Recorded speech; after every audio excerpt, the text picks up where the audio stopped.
There's nothing stopping us doing good stuff. Nothing stopping us being good stuff doers. I think that's the time we're at. I think we have to do that now. I think we have to build and develop and work alongside local government. And I think local government needs to understand that it is this close to being completely irrelevant, except for pipes in the ground and roads on the top. You know, we have the power in our own hands now. We need to stop complaining and start doing.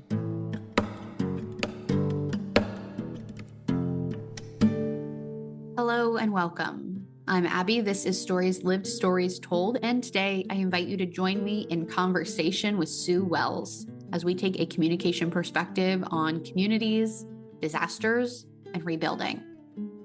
To take a communication perspective is to consider what we're making and how we're making it through our communication practices.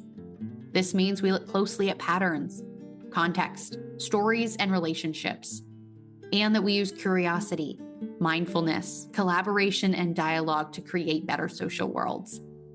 So whether the topic of today's conversation is familiar to you or not, the hope is that using a communication perspective will reveal new ways of seeing and being for all of us. At the top of the episode, you heard our conversation partner today, Sue Wells. Sue is a New Zealander, originally from Christchurch in the South Island, where she grew up, studied at Canterbury University, had a highly successful broadcasting career in radio and television, and then moved into local government as an elected city councillor in Christchurch from 1998 to 2013. Sue has a passionate interest in how urban planning and community development work together and continues that interest in her work today. Like I said at the top, we are using our communication perspective to explore communities, disasters, and rebuilding in this conversation. And we do that by unpacking Sue's experience as a city councillor during the 2011 Canterbury Earthquake sequence that devastated Christchurch. I'm not going to give too much away here because Sue will share about the events and her own experiences. This conversation feels relevant and timely. And I imagine that this conversation of how do we come together as communities in times of disaster is a question that is only going to become more and more crucial. I really do believe that we need to be applying a communication perspective to everything we do because there's nothing in our lives that communication isn't a part of. And this feels like a really obvious example of a situation where you would need to think creatively about communication. There are certainly people that are already doing this work, but like Sue said at the top of the episode, we have the power. We all have power. Everybody has a little bit of power. And so we need to educate ourselves and show up to each other in the ways that matter. And we all have a lot to learn here. Speaking of stepping into the power that each of us do have, I want to ask for your help as I begin to think about season 4 of the Stories Lived, Stories Told podcast. I'm beginning to reflect on this year and the past 2 seasons as well, and beginning to look forward and think about what I want to create. And in the spirit of CMM, I would truly love to co-create with all of you who listen. So there is a survey that you can find in the show notes. Fill out as much of it as you would like to and participate in co-creating the next season of the podcast with me. I would love to hear from you. As always, I really appreciate being in dialogue with you, especially about this. So thank you so much for your help. Thank you for listening, and let's jump into this conversation with Sue.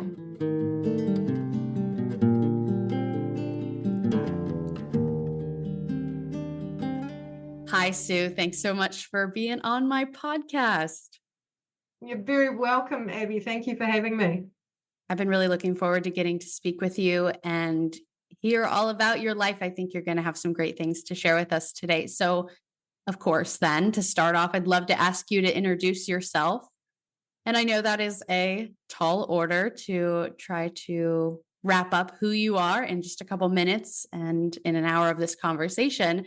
So with that in mind, I'll say, do your best. And specifically, you can be thinking about the context of this conversation, what we already know. We've spoken a little bit about what we might want to talk about today. So what's kind of that important context? What's important for us to know about you as we go into this conversation? Well, kia ora, Abby. Ko Sue Wells taku ingoa. My name is Sue Wells. I'm a New Zealander, and I live in Waikanae, which is on the Kapiti Coast, about 45 minutes north of New Zealand's capital, Wellington. I'm originally from the South Island and grew up in Christchurch, where I had most of my education and various bits of my career. So I graduated with an arts degree, which back then seemed like a good idea. And after doing a wee bit of study in France, I ended up with a job working in radio. Back in the day when radio was very much a physical thing, it was hands-on, you were literally spinning discs, and it was huge fun. Loved it. Worked in radio, then moved into TV and worked as a television presenter, producer for the local channel CTV in Christchurch. And I had a huge amount of fun there as well. I was incredibly lucky. Had babies, did some more broadcasting work, and various iterations of CTV. One of them led me to a shopping show that I hosted called Susan Sells. And it was during that time, it was the most bizarre show. It was like stand-up comedy, live stand-up comedy, 5 nights a week, where unsuspecting retailers would pay $100, come in, showcase their wares for 3 minutes, and I'd pretty much tease them, make them laugh, and it was incredibly successful. Who knew? Anywho, that led to a bunch of my retailers saying to me, look, the council here has got this dumb idea to shut a road that goes right through the heart of our city. And we know you love to talk. How about you go and talk to them on our behalf? So I did. And at the end of that, one of the councillors, I can't remember quite which one, but I know they were politically on the other side of the spectrum from me, said, oh gosh, you're really good at talking. Have you ever thought about being a councillor? And so tossing my hair and checking my nails, I said, oh, no. But thanks for that. And so at the next election, I ran with that grouping, again, not my spectrum, and ended up on the community board, which is like a low level, no, not low level, it's grassroots level. There's various types of representation here in New Zealand. I can talk a little bit more about that later. Yeah. But I ended up there for 3 years and really learned my stuff, which was great. And one of the projects that I got off the ground there came as a result of a facilitator speaking to us and saying, as you were out campaigning, what were people talking to you about? What are the things that were really important to the people in your community? And it doesn't matter if they're council related or not. I thought about it. And the one that really stood out for me was I met with a lady who lived in a block of flats, and she said that one of the other people that had lived in the flats, an elderly person, had died and hadn't been found for 3 weeks. Oh, wow. And she felt really bad about that. That's not that uncommon. And I thought, so I shared that with everyone, and I thought to myself, well, it's not a council problem, but how could a group of people get involved and do something about that? And this is before the days of the internet, right? So we're still back in the good old days where people had to put a stamp on a letter and post it to you if they wanted to complain about it. So I came up with this concept called Encouraging Better Neighbourhoods and wrote a 2-pager for that body. And the thrust of it was this: if the family is the building block of society, then surely the neighbourhood is the cornerstone of community. And what if we all just made the effort to know the people who are immediately adjacent to us, or maybe a fraction more? If every single one of us did that, just got to know them so we could say hello, just know their name, say hi, break down those barriers. And often when you've lived somewhere for a long time and you haven't done that, it's incredibly embarrassing. Yes. You see your neighbours, you don't know who they are, you wave at them and you think, oh my God, I don't know who they are. So we offered 50 cents per person for any community grassroots organisation, bunch of neighbours, to throw a party in their neighbourhood during a particular week of the year. And it happened to be Halloween. And I deliberately timed it that way because in New Zealand, Halloween is actually quite frowned upon. It's not a thing. It's weird. I love it. But then I've got 18% Irish ancestry, so I know where it comes from. So we ended up with 4,000 new neighbourhood support groups coming out of that program in 12 months in a city population of no more than 300,000 people. Wow. Astonishing. Had no idea that would be the outcome. But what it was is we liberated people. We said it's okay not to know your neighbours. Go and have a bit of fun and we'll contribute. Roaring success, still goes to this day. And, that was great. So that gave me a huge amount of confidence that up until then I had been lacking. For the first 18 months, I drove home from every single one of those meetings, bawling my head and bawling my eyes out because I felt like such a fraud. Imposter syndrome is very real, especially when you get into an environment like that here, where it's incredibly complicated. Anyway, after that, I had another crack at running for council, got on and spent the next 15 years there and loved it. Got into environmental planning, all that sort of stuff, focused on regulatory issues and did a huge amount of work in that space. My last term, our terms here are 3 years, so I did 5 of them. My last 2 terms on the council included the Canterbury Earthquake sequence, which was just horrific and which has provided me some useful observations that I'd like to share with you as we go on today. So that's pretty much me, Abby. How's that in a nutshell? That's a wonderful, wonderful start. You're giving us so much to go off of. So let's jump in with what you're saying. Can you tell us about the Canterbury Earthquake sequence, maybe the kind of rundown of what actually happened for people who don't know, and then let's get into what you learned and what your experience of that time was. So for context, New Zealand straddles 2 tectonic plates in the middle of the Pacific. It is well known to have volcanic activity, to have geological activity. It's described as a geologically young country. And it's beautiful and spectacular because of that. You see mountain ranges, you see areas. We know where there have been earthquakes before, but in Christchurch, we'd actually really forgotten, even though as the colonists were stamping their mark on the city in the late 1800s, there were earthquakes which toppled the spire of the cathedral twice. It didn't seem to make a blind bit of difference in the institutional knowledge of the people that lived on what had been a marshland. That was drained by the colonists. So you get this beautiful peaty soil, right? So it's a very dense yet squishy soil. And when it dries out, you can burn it.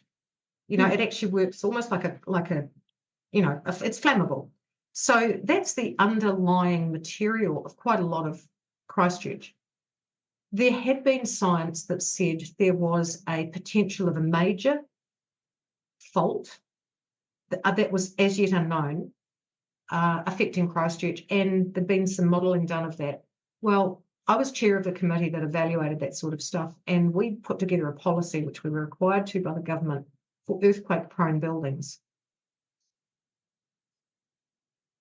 I realised on the 2nd of September 2010 that the policy that we had carefully developed did not have the political numbers to get through the council meeting the following week.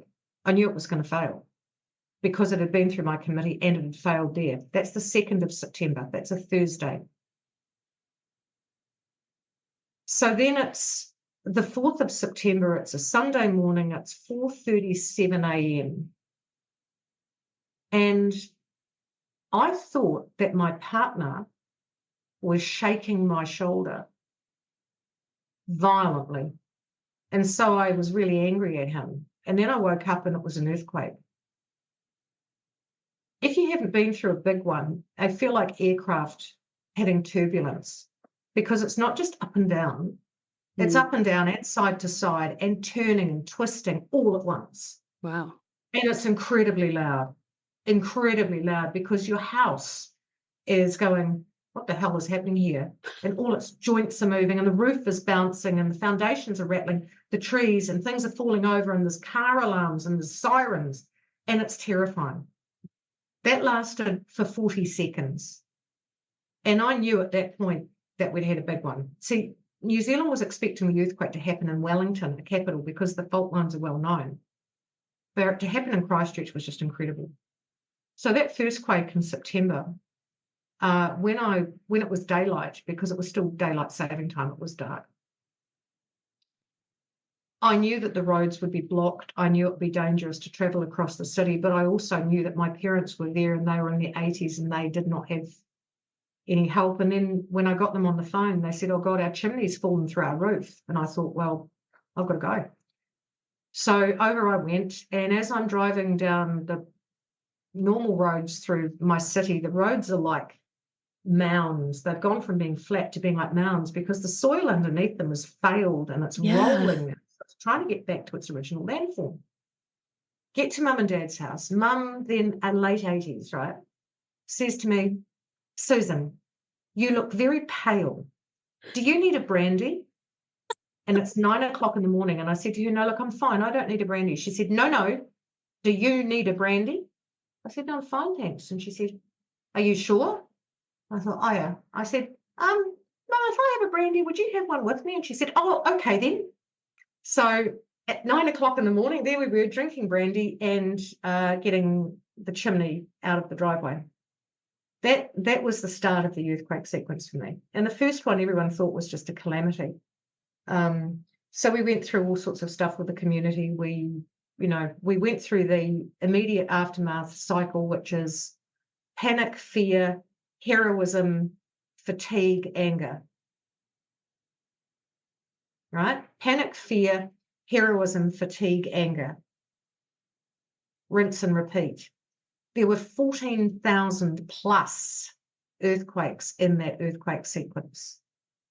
Because with a big earthquake like that, you get aftershocks, which are all part of the sequence. And that one was a 7.2, I think, but quite, comparatively deep compared to the others. The one that came in December was a 5.5, and that did even more damage. So the buildings which had been hit in September and hit in December, many of them then got fenced off with mesh fencing. That was the single, what we call single unreinforced masonry buildings. They're brick and mortar buildings, right? Turns out that those buildings, which look so pretty, had a lifespan of about 25 years when they were built. They were cheap to build, but we'd had them up for over 100 years and we were in love with the damn things. We called them heritage buildings. What they were was death traps. So on the 22nd of February 2011, we broke the record for the most violent earthquake recorded in human history. Wow. It had a vertical upthrust of 2.2 G. Okay, so what that means in practice is that my steel-framed piano, which takes two very strong people to lift, was flung upwards into the air and then forward. The television building in which I had worked pancaked, and we lost over 100 people in it, including 15 colleagues. The city was in ruins. The CBD, which is pretty much a square kilometre, was fenced off and guarded by the army with guns. Now, in New Zealand, we don't have armed police. Yeah. So to have tanks with actual bloody soldiers guarding my central city, it's just mind-boggling. How do you rebuild from something like that? How do you go forward? Because we had, aside from the political consequences, we had no water, we had no sewer. I ended up with 5 boys at my house. Two of them were mine, but I walked a platoon of kids home from the CBD that day from my kids' school, because both of them, sadly, were in the central city at high school when all these buildings collapsed. I was so lucky to lose them. So lucky. People had to focus on the very foundations of Maslow's hierarchy for the first week. And then with the fatigue and the fear and everything else, the heroism left real quick and the rage kicked in. Mm. And that's all right, because that's what happens. What also happened was that people became very frustrated with the council, which was doing its best, because it was huge. It was just massive. We were doing our best. But we didn't do well with enabling volunteers to contribute. And that was, I think, a function of the time, because this was really at the early stage of Facebook. We just come out of MySpace time. Yes. One of the organisations that grew out of the quakes was a thing called the Student Volunteer Army, led by a guy called Sam Johnson.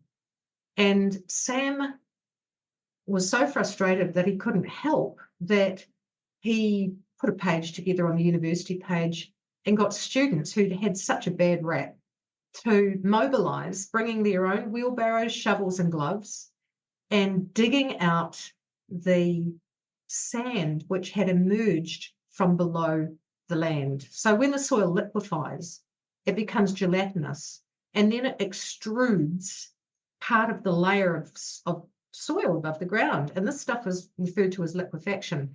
It's actually silt. I have a brick which is made of that silt, which was given to me as an award when I left council. Shudder to think what's in it. I don't want to have it tested because it's probably a biohazard.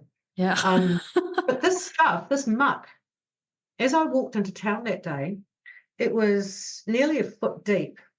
It was up to my calves, and I was wading through it because it was liquid and so just horrific. We had 5,000 households red zoned. And what that means is they lost their houses because the infrastructure could not be put underneath them again. You couldn't physically put in water and sewer because of the damage to the land. So you start with the immediate life threat, right? Then you get into the buildings and people can look at those, but what they don't understand is the land form. And when you start using your eyes after an event like that, you go, why the hell did we build here? Why would you drain a marsh? Why would you build on a riverbank, on an estuary? Why would you build on a cliff face? And these are issues now that, as climate change becomes increasingly obvious, even to people who've denied it, become more prevalent. What we see now is the insurance industry across the world retreating from areas which are vulnerable, making them unaffordable for people. And that is just building such a wave of anger towards local government here, because people can't make the jump between the councils aren't actually punishing you for living in those nice homes. What they're saying is, we don't actually want to be the ones carrying the can for when nature takes its course and your home is ruined. So what I learned also during the quakes, last thing before I throw back to you, Abby, is that earthquakes don't just knock the facades off buildings, they knock them off people too. And I observed after it a really interesting difference between the behaviour of men and the behaviour of women. Interesting. The women that I worked with and who were in my circle were all busily rebuilding. The men who were, boomers, were desperately trying to discover their place in the political hierarchy again. And such competition and such whinging. Oh, the entitlement. Oh my God. That was really the difference. But I think also just what it must do, I know what it did to my ego when every single building I'd worked in was broken, when all of my television archives went down in the CTV building. I've lost my entire broadcasting heritage. All of my work's gone. That really hurts. When you work for something all your life, I worked for that city so hard, and it broke itself and it broke me. And that's why I don't live there anymore, because it's just too damn hard. Too damn hard. So anyway, that's a précis of earthquakes in Christchurch and the 2011 earthquake sequence.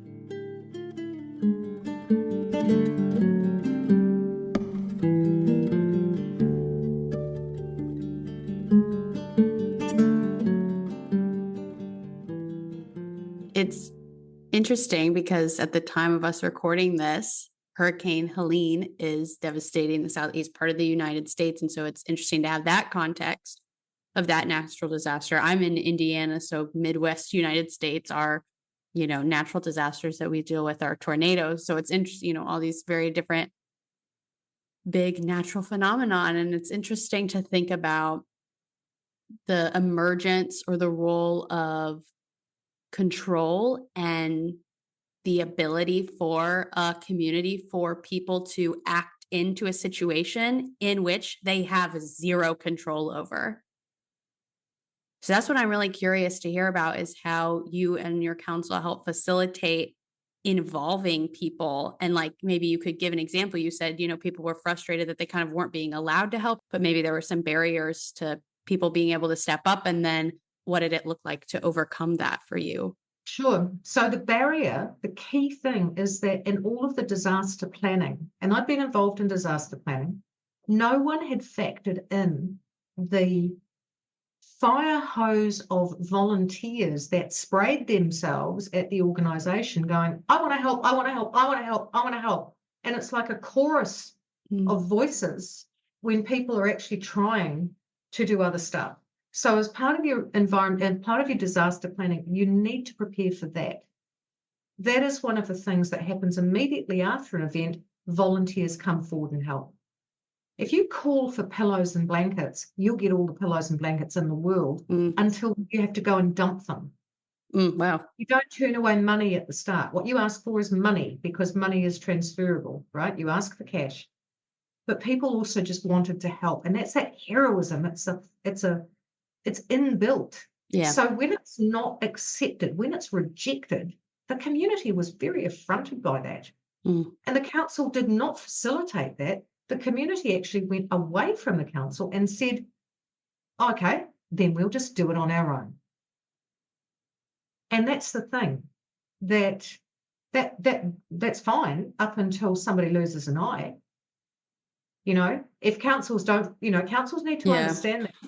But so do communities, because, what's priority for one member of the community? For example, the guy that rang me about 4 days after the big quake in February and said, I've just been down to my local park and the sprint track is covered in mud. What are you people doing? It's been 4 days. My daughter's got an event this weekend.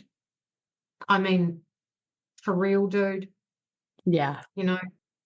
What the council did that was incredibly good was, as part of the rebuild program for the community, the council put together a program called Share an Idea, and you'll still be able to find that, Share an Idea. It was a charrette for citizens that ran over 2 days, 17th, 18th of March 2011, from memory. We had 105,000 submissions. And what we asked was, what do you want to see? What do you want? It was open. What do you want? What's important to you? And people raised accessibility, better environmental awareness in the rebuild, the importance of understanding and respecting our First Peoples culture more. Was amazing, absolutely amazing. I was thinking it was going to be rubbish bins. And instead, people were coming up with these beautiful, big picture, good, high-level perspectives that really, really shaped our city. They shaped our city. We shaped Christchurch together. And it was beautiful. It was a beautiful exercise, because it really helped us heal. And so that was one thing that was a spectacular success. Yeah, tell me more about what it looked like to rebuild. What it looked like to rebuild? Well, it depended on where you lived within the city, because where the city had first been colonised and settled was very much that marshy area. East of that, the land really did not stop moving for about 3 years. And that's what a lot of people couldn't figure out. Why aren't you putting the pipes in? Why aren't you doing stuff today? Because the ground is still mushy as hell, It's like if you have a really big rainstorm and your ground gets really sodden, it gets, when you walk on it and it's really squishy.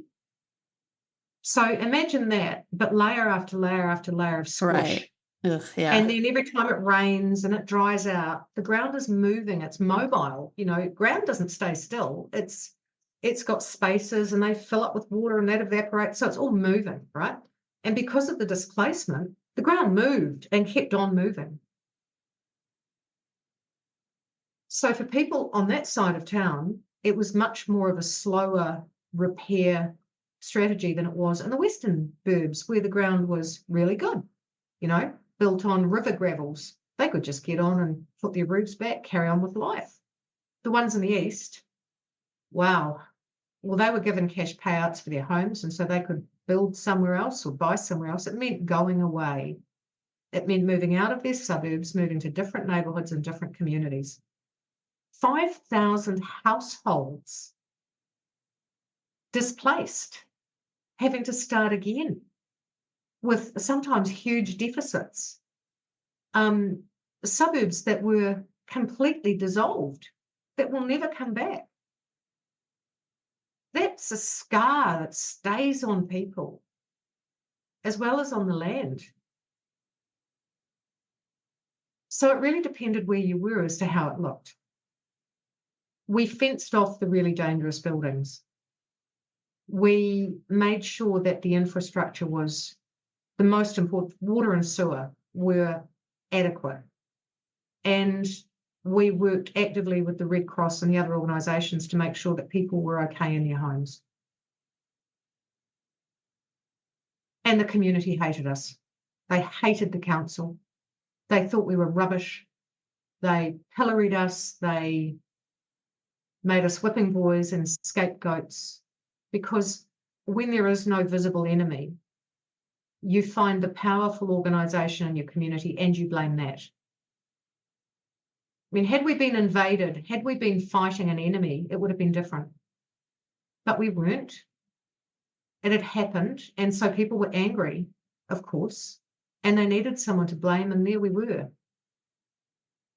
It was a really horrible time. Any governor at political level going through something like this needs a hell of a lot of support. And not just during it, Abby, after it as well. Mm. The scars that I carry from that are, well, you can imagine, I'm sure. It's traumatic. The whole thing was traumatic and just horrible. So the good things about it were that all of that stuff I'd done all those years earlier with encouraging better neighbourhoods paid off. Mm. We built the community networks, that paid off. And out of it, people started using Facebook more. That was great. We learned a lot about technology. That was great. I hope you never live through something like that, Abby. I understand tornadoes. You get warning with a tornado. With an earthquake, you don't. It just happens. Yeah. So you live in fear all the time. Your adrenaline, your cortisol, they're just up all the time. And it got to the point where we became such sophisticated seismologists that when a quake happened, you'd sit in the room with the friends around you and you'd all look at each other and giggle and go, 4.6, 25 k's deep, centred around New Brighton. No, I say that one's 20 k's deep, comes from Rolleston. So, or you can play a drinking game, whatever. But, yeah, earthquakes, eh? Huh, who knew? In dealing with people hating you, yeah, what did it look like, if you were able to overcome that, or to at least get on the same page with the people in your community? It looked like people protesting when we gave our CEO a pay rise, which he deserved. It looked like I was accused of using my influence. Remember, we had no toilets, right? So the council, I had no control over this, didn't know anything about it, was putting portable toilets, I don't know what you guys call them, we call them portaloos, across the city, we had, I think it was about, I want to say 20,000 of these things, maybe 2,000, I can't remember. But one of them ended up outside my house, because they were being put on the grass outside the houses. And because of that, I was accused of using my political clout to have one put outside my house. I was rung by a member of the media who happened to get me as I walked out of a funeral. And I was sickened by that. I was so angry that I ended up bringing him back about an hour later and apologising because I thought I'd been rude. It looked like people who should have known better, calling you names, phone, because you had home phones back then. People would just ring you and yell at you. They'd scream abuse at you. The politics was horrible. People just hated you, but you couldn't do anything right. I'd shop at the local supermarket and people would glare and walk away. Or they'd come up to me and go, "What the F are you doing? You're just wasting our money. You should all," and I had a death threat, which I opened. It was hand-delivered to my house. And I opened it in front of my 13-year-old son. That's what it looked like. It was horrific. I tried to resign, and I did that in 2012, January 28th, 2012, after I saw 5 of my fellow councillors as the lead story on the national TV channel protesting the pay rise that we're given to our chief executive. There's a concept of collective responsibility, which they walked away from. And I said to my partner, "I can't do this. It's not safe. This is not how you govern." And he said, "Well, resign." I said, "Okay." We would have had no money, but I tried to resign. So I rang the mayor and said I was going to resign. He said, "You can't do that," because he knew that had I done that, the council would be tied. All votes would be tied. With me there, it was fine. So he rang the Prime Minister, who's like your president. Mm-hmm. And the Prime Minister rang the Minister of Local Government. And that person, Nick Smith, rang me and said, "Look, we want to try something. We want to put in a Crown Observer. That's something we haven't done before. We do it for other areas. If you agree to that, we think it'll work." And I thought, I'm screwed, because if I'd said no, I would have been the one that they would have pinned on Christchurch losing its council, because they would have put in what we call commissioners, which is, I don't know how it works in the States, but when a body cannot work collectively to make decisions here, the local authorities here are not formed with autonomy.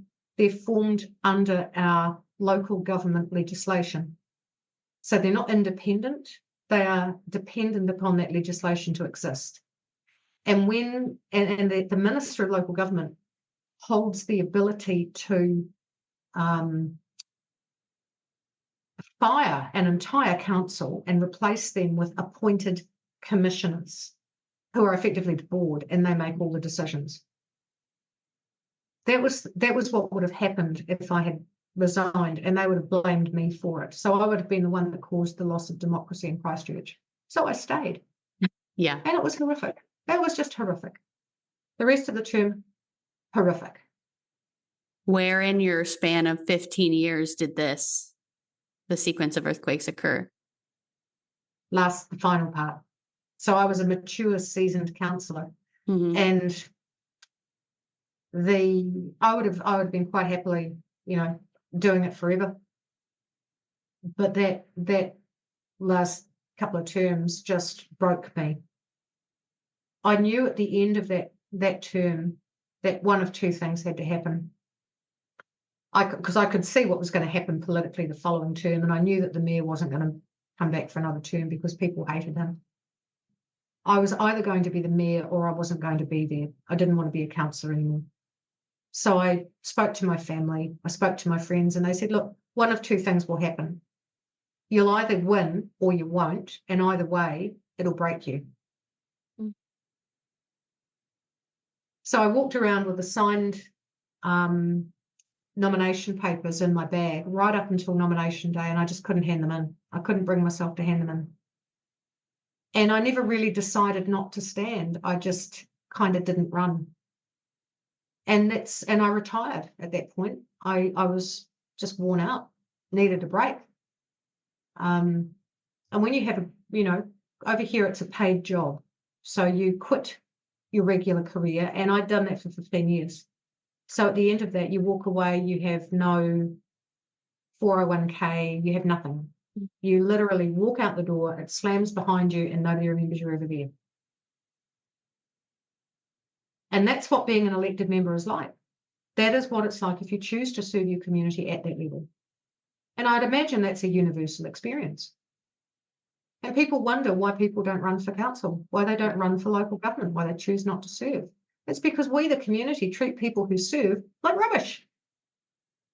We treat them like rubbish, and it's got worse and worse with social media. Yeah. We end up with our little bubbles where everyone says the same thing. Oh, yeah, we all hate such and such. Yeah. Oh, I wish they were dead. I wish they'd be murdered. And it just escalates like that. Yeah. It escalates. And it's the most appalling things that are said and thought, It's just people seem to have transformed with the internet in a way that I really don't like. I'm starting to sound like an old Luddite, but I really don't like the behavior that people now think is acceptable because of the internet. I agree.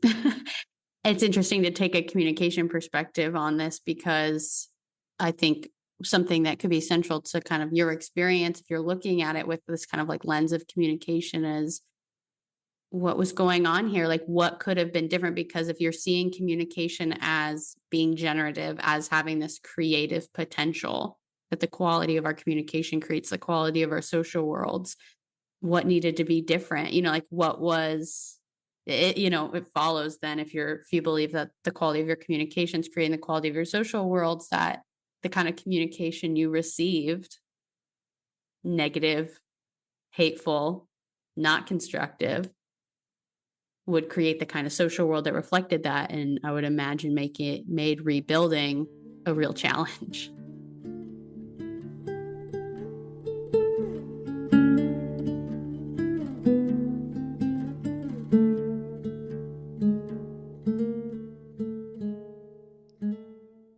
I think that having lived through it, the psychology of the people in the community doesn't seem to be considered as we develop our plans and our processes. People got so angry because they were having so many big feelings. Yeah. And especially, I remember I said before about the men, a lot of that thing around boomer men, not really good at feeling expression, right? I think that's probably a trope or a meme. When you don't have the ability to constructively express things like fear and loss and grief, it can come out very aggressively. And a lot of that happens, and it will continue to happen when a community is in crisis, because unless people can talk about what they're feeling, it will come out wrong. And it doesn't help. It's understandable, but it doesn't help. What also didn't help was the council being seen as infinite and omnipotent when it was not. People would come forward, little old ladies every single week would come to our open meetings and go, my house is in ruins, the insurance company aren't helping me, I'm just about out of money, my daughter lives in London, what do I do? Help me, help me, help me. When you look at that and all you want to do is help and you can't, it does something to you. It really does. So I don't know what the answer is to that. I think probably what I would like to be able to do, Abby, is shine a light on some of this stuff, because it's a bit like menopause, or how awful it is when you have your first baby and it won't sleep. It's like those two sacred cows we do not speak of. Yeah. The elderly parent in the rest home and the pressure it puts on you. We don't speak of these things. And this is another one we don't speak of. We don't speak of the pain, the legacy, not just on elected members, but on staff of these organisations, of everyone in the community, when you cannot help just watching people you care about go through pain.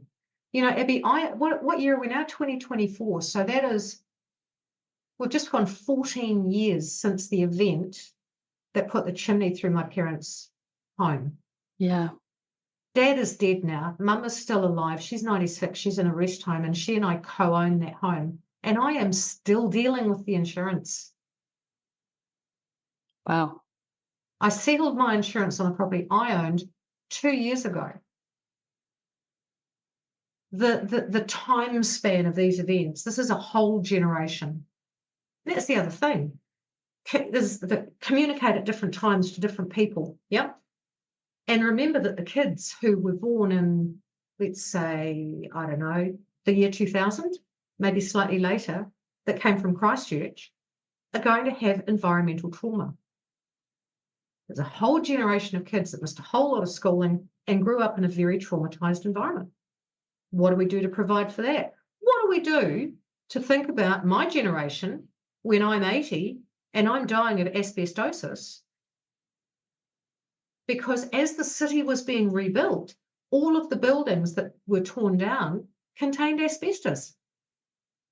And as we did the demolition, we were still working around these bloody things. They had wire fences saying danger, asbestos site. And as the nor'wester blew from the hills or the easterly blew from the sea, that shit was everywhere. It was all over everybody all the time.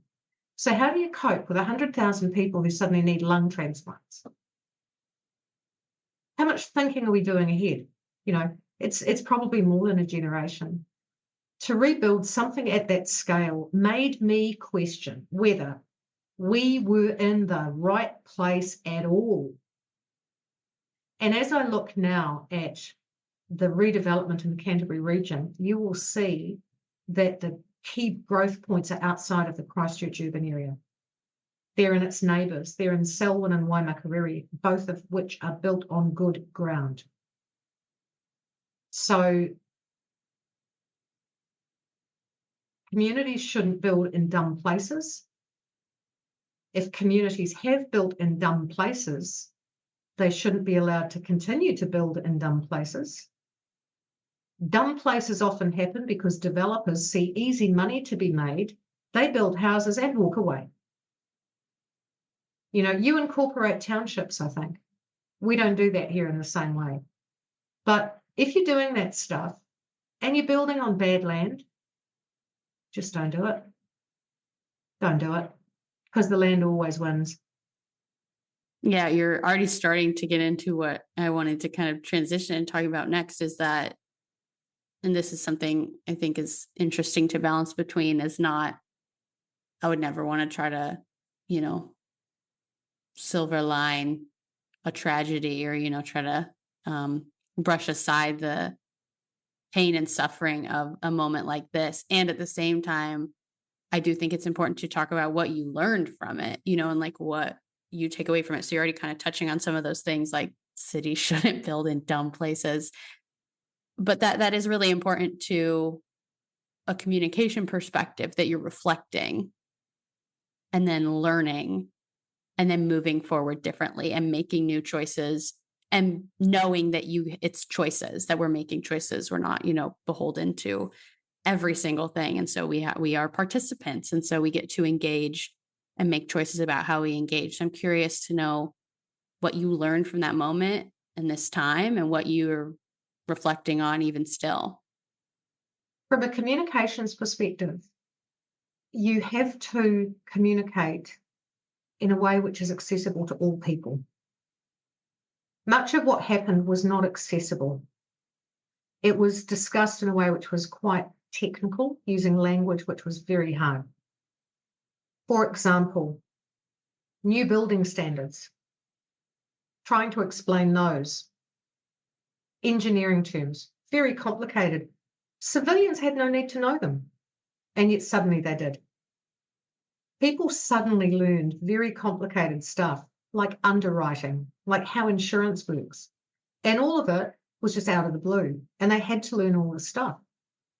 Dealing with insurance companies was a part-time job. One member of the household, guarantee it, 20 hours a week dealing with insurance, learning all of this hard stuff, really complicated things. And for many people, completely inaccessible. So Engineering New Zealand actually asked me to work with them just as a volunteer to help their people speak English, not engineering. Mm. You know, it's not about dumbing it down. It's making it accessible so that people can understand what you're talking about. If you say to people, look, there's a return period of 1 in every 23,000, and that's why you can't live there anymore, as opposed to, see that rock? Now see your house? One is up and one is down, and the ground underneath it that was holding the rock until last month has been loosened. Bad idea. Pretty much the conversation I had with a bunch of residents on the 11th of June 2011, because they were so angry that the downhill side of their street was green zoned, they could live in it, but the uphill side was red zoned. And famously, I said, don't put your blue tack away just yet, referring to the ornaments that people now knew to blue tack down on their shelves. If you had an ornament, you blue tacked it. Because at 3:30 on the 13th of June, there was another massive vertical shake, and it spewed rocks through those houses again. People forgot so fast what happened, and they just wanted to have it all go back to what it was before. People hate change. They forget so fast. It's amazing. It's like it just never happened. Oh, we can just fix it. By putting it back where it was. Mm-hmm. Do you think that's a good idea? Sure. I don't. They forget. Mm. Like even now, and I'm no different to anybody else, right? Me, I should know this. I do not have water saved. I need to. I've got a huge stockpile in my pantry, but I've got no water. So if we have an earthquake here today, I'll be going, oh, that was dumb, and praying for rain like I did last time. People forget because they have to, because it's too painful. You can't live with it all the time. You have to forget. You have to box it away. And I think that's why we choose not to learn from it. Mm.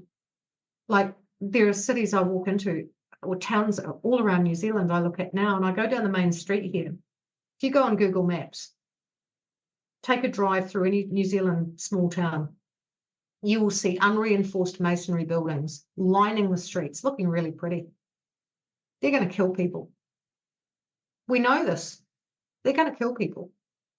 And people say, oh, it won't happen here. If they'll kill people, they'll kill people. For you in Tornado Alley, Abby, do all of your houses have basements? Not all. Why? Great question. Like, where are people meant to go if there's a tornado? What are you meant to do? If you don't have a basement, you're supposed to go into the centermost room of your house that doesn't have windows. So usually a bathroom. Who's got a bathroom in the middle of their house? Isn't that, I don't know, sorry to say it, but kind of dumb?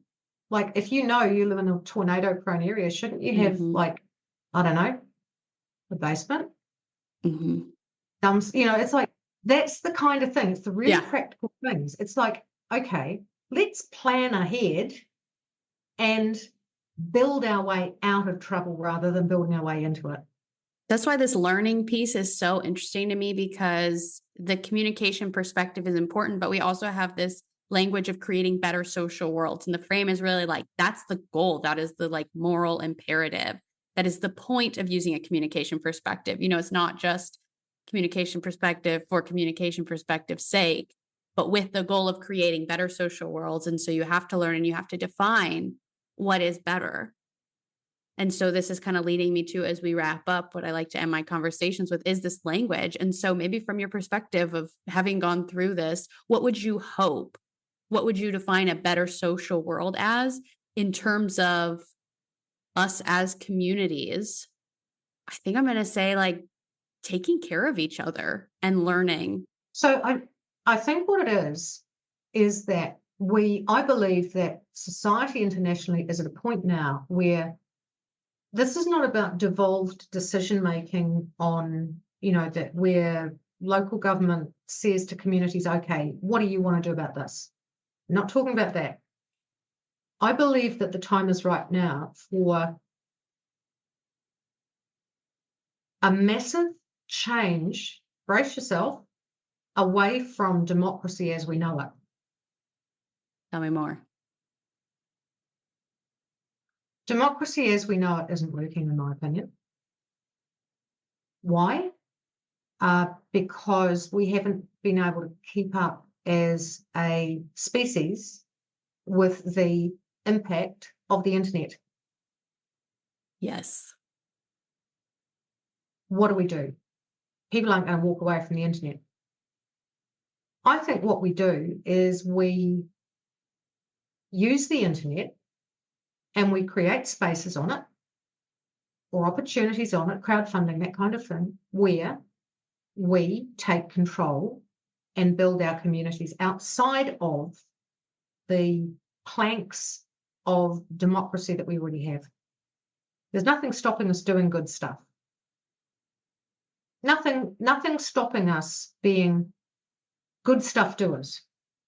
I think that's the time we're at. I think we have to do that now. I think we have to build and develop and work alongside local government. And I think local government needs to understand that it is this close to being completely irrelevant, except for pipes in the ground and roads on the top.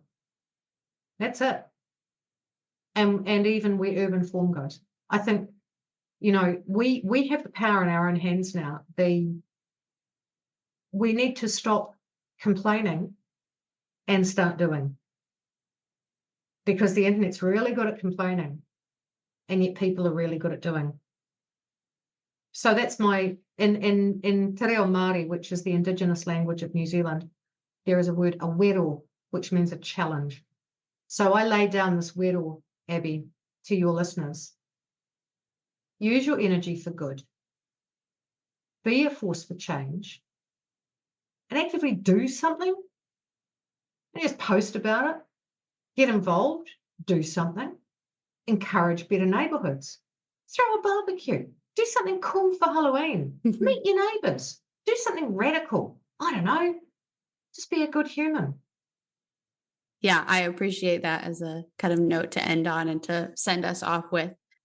I think one of the other maybe like core issues I would point to in the United States, at least I'll speak for, is a misalignment of that politicians are supposed to be for the people and represent their constituents. And I think a lot of politicians are more beholden to money and the big corporations that are giving them money. And so they become beholden to other things. And so the wants of the people are not reflected by the people in the positions of power that are making decisions. And again, putting my little communication perspective, overlaying that over this situation, coming back to thinking about what is it, how do we rebuild that? How do we heal that? Create a community organisation, create a community forum, create a community network, bring people together, go to the local bowling club or whatever, and put a message out, put it out on your community page to say, I want to pull everybody together to just talk about stuff. What do you want to come along or not? Yeah. This isn't to do with our council. This isn't a town hall meeting. This is a meeting for people who, you know what, we just want to do some stuff. What do we want to do? Yeah, that every single one of us is a participant. Yep. Because you might find that your big problems are not the council's problems. They're not the roads, the pipes, Those are the problems I think we have the obligation to flush out and to fix, and we can. Yeah. Yeah. Well, Sue, thank you so much for being a part of this conversation with me today. Before we go, is there any last thing you wanted to have the opportunity to say here? There is actually. I'd like to close this with a karakia, if I may, which is a karakia is a prayer. I should actually have started with one, but I'd like to close a Māori prayer. And this one is one of my favourites. I'll give it to you in Te Reo Māori and then I'll give it to you in English so you understand what I've said. Whakataka te hau ki te uru, whakataka te hau ki te tonga. Kia mākina kina ki uta, kia mā taratara i tai, e hiaki ana, te atakura, he hio, he huka te heihu, he hei mariora. Cease the winds from the east, cease the winds from the west. Let the breeze blow over the land. Let the snow-tipped mountains glow with the promise of a new day. Blessings upon you all.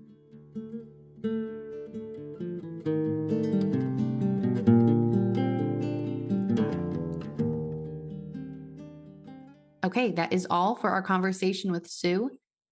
At the end of each episode, I like to offer a question to reflect on, which acts as a next turn for us. So the conversation doesn't stop just because the episode does. Today, the question that I would have you think about is, what power do you have in your community?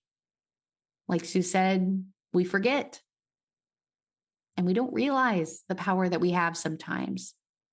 So I'd invite you to start reflecting on what power already exists for you. And then when you're ready, think about how to use it and step into it in a meaningful way. You can reach out to me to share your reflections as well as your own questions or ideas. You can do that through email, the website, or by commenting on Instagram, YouTube, or the CMM Institute Substack. Links to all those places are in the show notes to make it easy for you to access. And the reason I invite you to share your reflections with me is to stay in dialogue. So important to be in dialogue with each other and learn from each other. Other great ways to keep dialogue going is to follow the show wherever you listen, leave a rating and review, share this episode with someone you want to invite into the conversation. And like I said at the top of the episode, fill out that survey to help me co-create the next season of the podcast. I am supported by the CMM Institute for Personal and Social Evolution. This podcast is just one of many initiatives designed to create space for more conversations that move us toward those better social worlds we hope to create. Other initiatives of the CMM Institute include the Cosmo Activities line of social emotional resources, Cosmopolis 2045, and so much more. And another one that I'm a part of is our continuation of the Cosmo Activities line, which is Cosmo Parenting, a year-long podcast that's going to come out starting in January of 2025. You can go ahead and subscribe to the Substack so you get those podcast episodes in your inbox right when they start coming out. So again, that's something that's linked in the show notes so you can find it. We'd really love for you to be a part of that. Share that with anyone who's parenting in your life that wants to learn from this communication perspective that we use here in the context of parenting. Again, links to everything CMM Institute in the show notes. Thank you for showing up. Thank you for being curious, and thank you for being a part of this story. I'm Abby, and this has been Stories Lived, Stories Told.